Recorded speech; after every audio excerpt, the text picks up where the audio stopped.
Well, Mr. President, the sun may be shining outside, but today is a gloomy day here in the United States Senate. Last night, members of the other side of the aisle met to decide whether they were going to side with the American people or obey the wishes of former President Trump and his friend, Vladimir Putin. While I was not party to that meeting, the reports that came out of it were disturbing, to say the least. After months of good faith negotiations, after months of giving Republicans many of the things they asked for, Leader McConnell and the Republican conference are ready to kill the national security supplemental package, even with the border provisions they so fervently demanded. Those reports are disturbing because this is a good bill, a bipartisan bill that will address the problems at the border directly, expeditiously, seriously. And don't take my word for it. Just ask the conservative editorial page of the Wall Street Journal, who called this, quote, a border bill worth passing, or the president of the National Border Patrol Council, who rarely sides with Democrats, who called this bill far better than the status quo, or the U.S. Chamber of Commerce, whose president, a fervent Trump ally, called this package a common-sense measure and warned that Congress cannot afford to ignore these problems any longer. So, Mr. President, last night's reports coming from the Republican conference meeting are alarming because they represent a dramatic transformation in Republican thought. In October, Republicans objected to President Biden's national security supplemental request, telling the world they could not consider it without, in Leader McConnell's words, something credible on the border. He said his conference would give, quote, this supplemental request a serious look and probably recommend some changes as well, quote. That was October 22nd, 2023. Since then, senators on both sides of the aisle have conducted intense, good faith negotiations to try to find a way forward on border. We thought we were close in December, but some on the other side did not want to be, quote, jammed by the Christmas holiday. So we gave them more time. Senator Graham reasoned that a delay was necessary and thought that President Biden, quote, should get involved in border immigration negotiations, unquote. Well, President Biden did get involved, and he gave Senator Graham the more time that he asked for. And yet again yesterday, he asked for more time once again. In December, Senator Fisher accused Democrats of not wanting to address border security, saying, quote, my Democratic colleagues support border security for Taiwan, they support border security for Ukraine, and they support border security for Israel. But what they won't support is basic border security for the United States of America. We are told that our own border security is not related to the National Security Supplemental. That's absurd. That's what she said. That's absurd not to have border security in the bill in December. Well, yesterday, she said she would refuse to even debate a bill that addressed our national security and border security. Not even a debate. The entire process has been quite a roller coaster. And it's not just my Senate colleagues who keep moving the goalposts.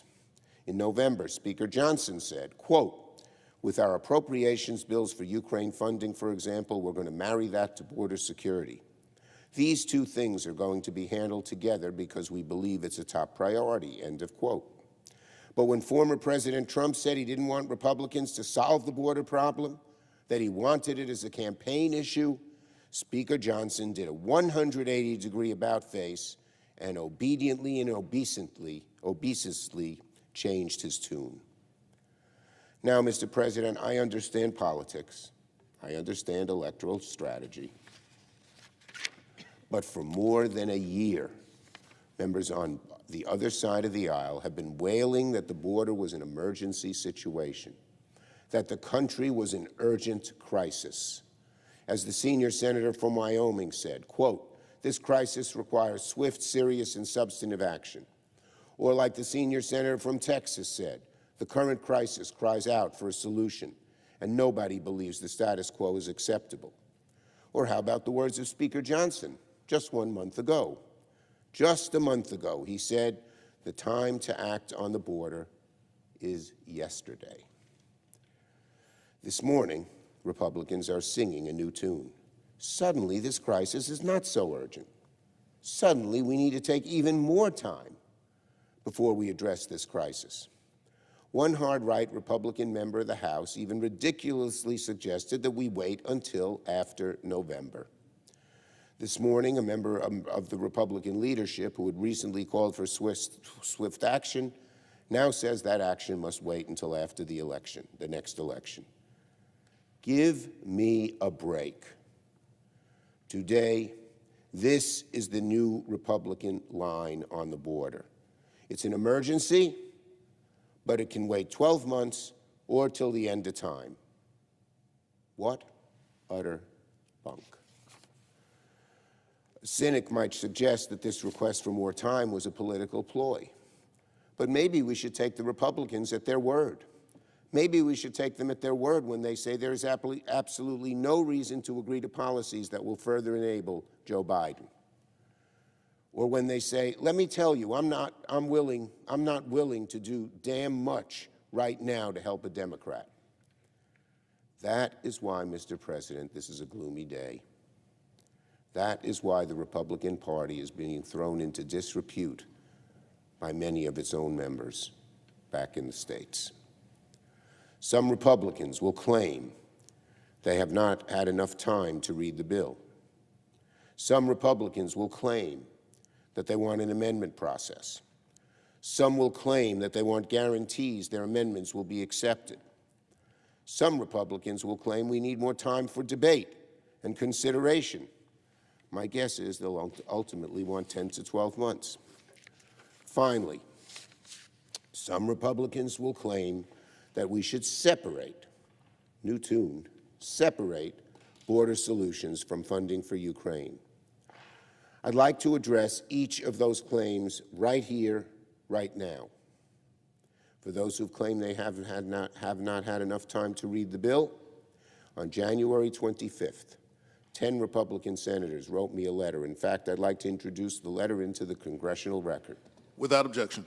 In that letter, Senators Ricketts, Barrasso, Cassidy, Cotton, Ernst, Graham, Mullen, Sullivan, Risch, and Wicker asked one thing of me before the first vote on legislation. They asked for 72 hours to read the bill. Mr. President, we've met that request. The bill was posted at 6:45 p.m. on Sunday, February 4th, and if they want until 6:45 tomorrow evening, that's fine with me. Actually, Mr. President, I will even offer to delay that vote until sometimes on Thursday, to give even more time for senators to make up their minds. But I suspect they won't accept even that offer, because they really don't want more time. They're just using it as an excuse. In fact, it will surprise no one that some of the signers of that letter actually did not wait 72 hours before they rejected the bill. Senator Cotton declared his opposition after 16 hours, 48 minutes, less than 25% of the requested time. Senator Risch took a little longer, an additional 15 minutes to read the bill before announcing his opposition. Clearly, this wasn't about having 72 hours. That's okay. I can recognize when senators grandstand, but this is no time for grandstanding. This is a time for serious people to work together to solve serious problems. Mr. President, senators are elected to vote, not to be afraid, run away, make excuses when it comes to voting on the tough issues. Senators are elected to debate and deliberate, not just to say no when a former president instructs them to.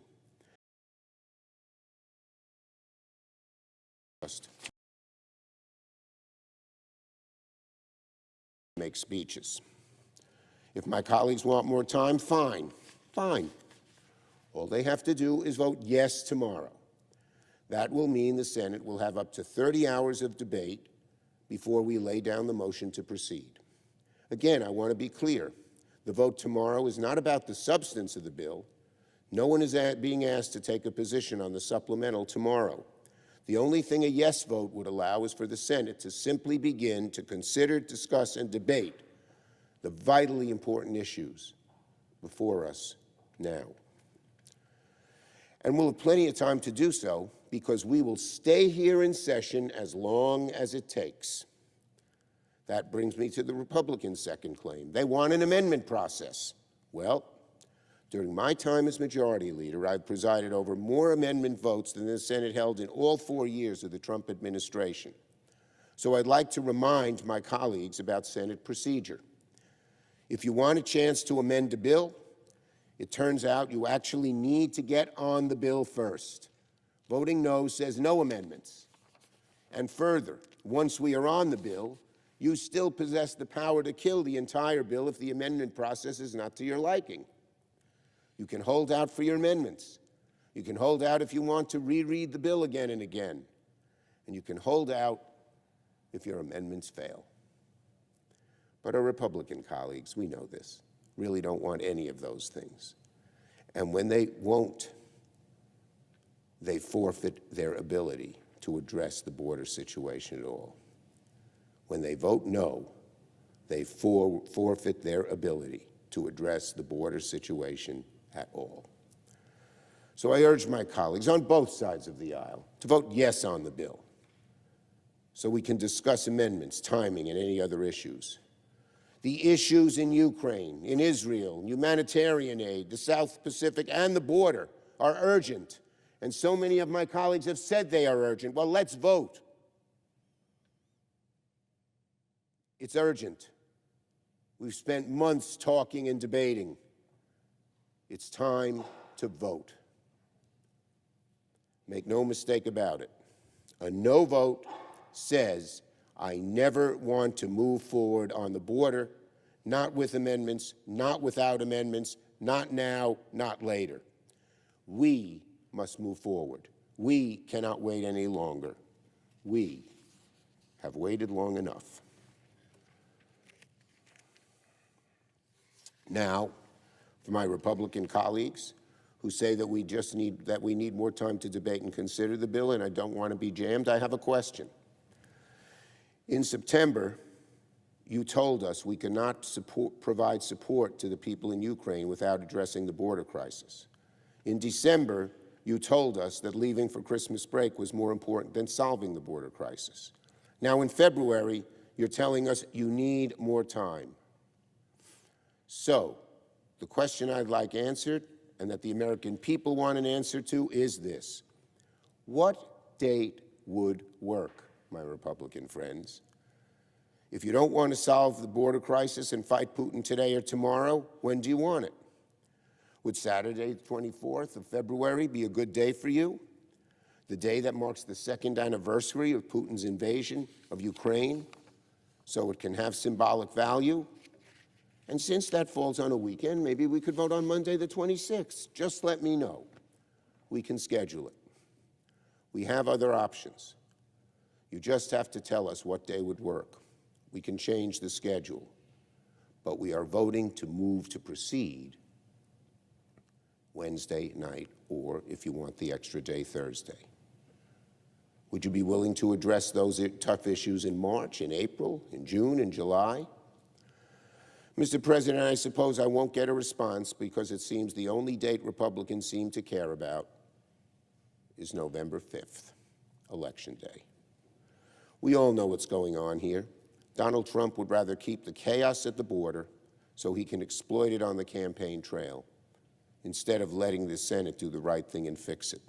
He would rather let Ukraine suffer on the battlefield instead of being tough on Putin. And instead of standing up to Donald Trump, Senate Republicans are ready to kill our best chance at fixing the border and ready to vote down this aid package for Ukraine in order to put what they think is their party's political interest above the interests of the country. It is my hope, but not my expectation, that my friends across the aisle will resist the former president's exhortation and do what is right. That is why the Senate will move forward with our vote tomorrow. If senators vote yes, we have options: more time to debate, opportunity to consider amendments. If senators vote no, those senators should have to explain why they're ready to let the border emergency, which they've so decried, why would they let it continue? We've had 4 months dithering, of delay. Tomorrow, the American people will find out whether senators seek border security and oppose Russian expansionism, or whether they stand with former President Trump in support of the chaos and Vladimir Putin. Yield the floor.